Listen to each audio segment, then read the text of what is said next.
sin demasiada definición respecto de qué quiere decir eso.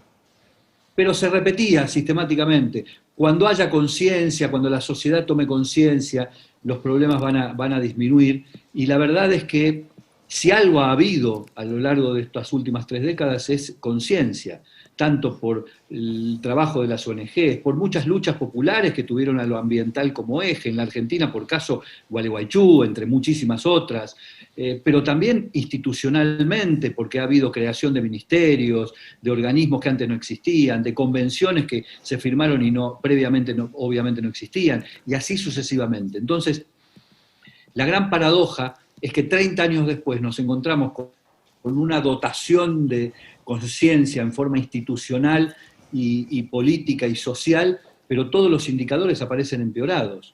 Y como se señala alguien en el documental, desde que los estados se empezaron a ocupar de la cuestión del cambio climático, las emisiones de gases de efecto invernadero crecieron más que nunca.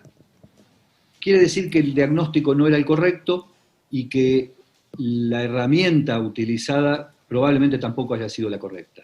Ahí al lado tuyo hay un profesional que tiene más formación académica que la que tengo yo, que hace rato que dejé la academia, y perfectamente supongo que va a coincidir conmigo en que hay una dimensión técnica del punto de no retorno, que es aquello que los científicos vienen alertando desde hace mucho tiempo, en cuanto a que si se traspasa un umbral que ellos estiman en 1,5 puntos de aumento promedio de la temperatura de la Tierra, muy probablemente hayamos traspasado ese punto de no retorno y sea imposible volver hacia atrás independientemente de lo que hagamos.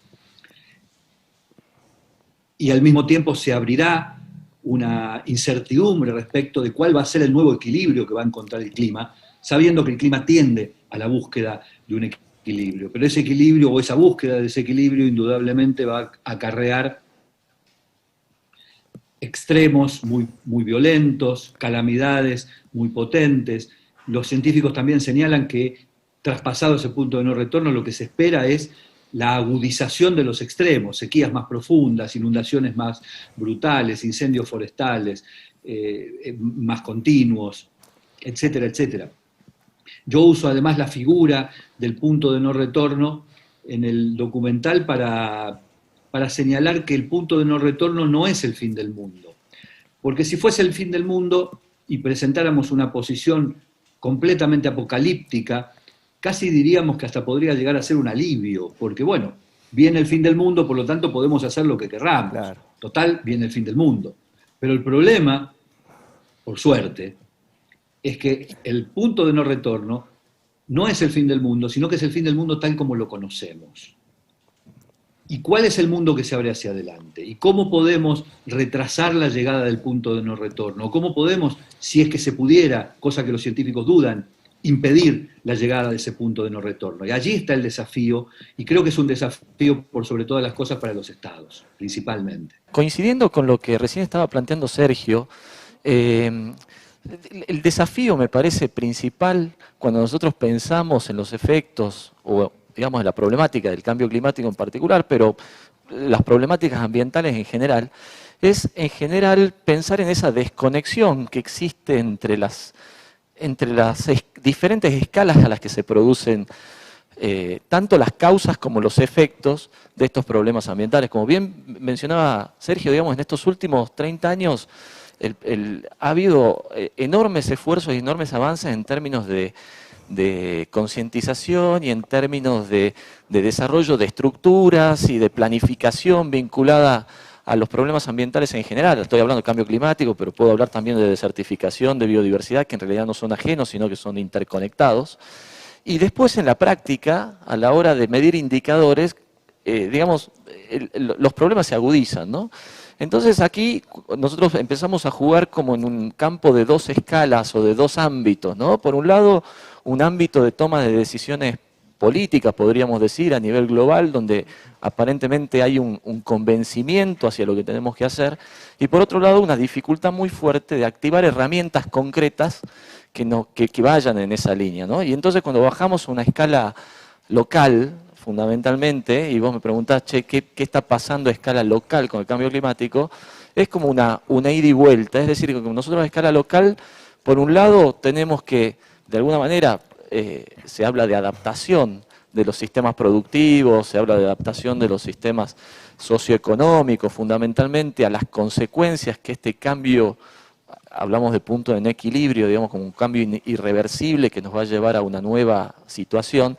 Estos sistemas se tienen que adaptar, pero por otro lado también pensamos en términos de una palabra que se llama mitigación, es decir, ¿qué hacemos nosotros en la vida diaria a escala individual, a escala proyectos y a escala comunidades locales para que ese cambio climático no se profundice, no avance, ¿no? Y digo cambio climático, y digo biodiversidad, y digo pérdida de biodiversidad, que no ocurre esta pérdida de biodiversidad. Digo también que no avance la desertificación como componentes y como partes interrelacionadas de un mismo problema, que a la base tiene, esto del punto de no retorno que hablábamos recién, tiene características biofísicas, es decir, cuestiones climáticas que están a la base, pero también tienen componentes fuertemente sociales, fuertemente económicos, ¿sí? A estas escalas, ¿no? Entonces, digamos, esto que parece una política internacional acordada, digamos, hay pactos firmados, ¿no? Y más allá de momentos a lo largo de esta historia hubo mayor o menor acuerdo, digamos, hay como una sociedad sensibilizada hacia estas cuestiones de la sostenibilidad. Recientemente surgen los 17 principios de los Objetivos de Desarrollo Sostenible de Naciones Unidas, que fijan claramente cuál es el horizonte como sociedad global, digamos. Pero por otro lado, digamos, ahí la cuestión de trabajar desde lo local, proyectos, iniciativas, cambios el martes se hablaba de cambios culturales a nivel individual, que en términos de consumo y en términos de producción, que hacen a la base de este problema, ¿no? Entonces ahí este doble trabajo, ¿no? Por un lado adaptación, pero por un lado también mitigación. ¿Qué hacemos para mitigar estos problemas, ¿no?